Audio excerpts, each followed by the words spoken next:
Hello, everyone. I'm Ernie Berrigan from Fairway Equity Services. So, let's say you've decided to buy a piece of real estate. Congratulations, and welcome to the jungle, as they say. Often, however, buyers feel frustrated when they finally find the home of their dreams, put in a reasonable offer, and then guess what?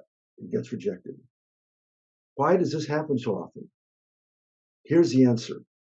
Their offer and the supporting documents didn't make the seller or his real estate agent feel, as we say, warm and fuzzy. They didn't make themselves look strong enough. The buyer didn't make themselves look strong enough financially, and thus the seller ended up taking someone else's offer. So let's fix this. First of all, you should know that many sellers end up getting letters from buyers that are only generic. The buyers have a pre-qualified letter of some sort, and these are short letters with very few details that the sellers can chew on. These letters typically do not spell out the credit, the income, the assets, and if this borrower has been actually pre-approved by Fannie Mae or Freddie Mac, or rather if it's just a lender's preliminary guess that the buyer is okay.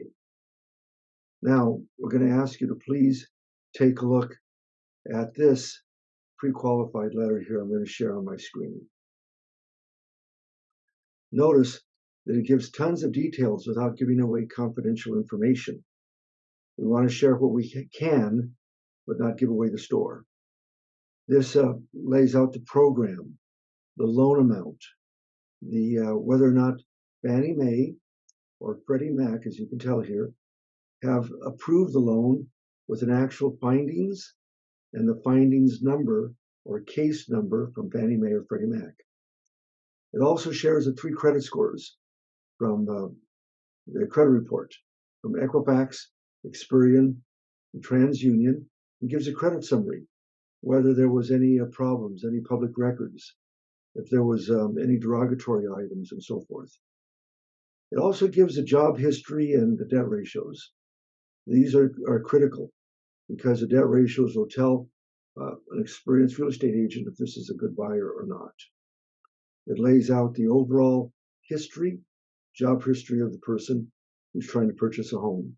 And finally, it talks about the cash reserves, whether or not this person has money in the bank or they have to sell a home to qualify, and if the money is readily available.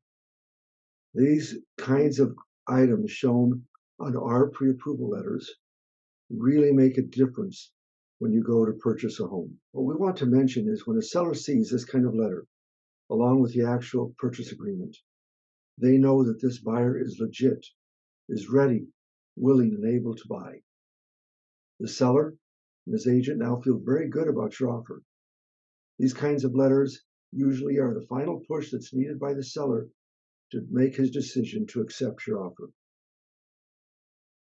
So if you or someone you know is interested in purchasing a home, we at Fairway Equity Services would be very happy to prepare a letter similar to this one for you that's customized for their circumstances and situation. We've been helping people with real estate or mortgage issues and concerns for over 40 years.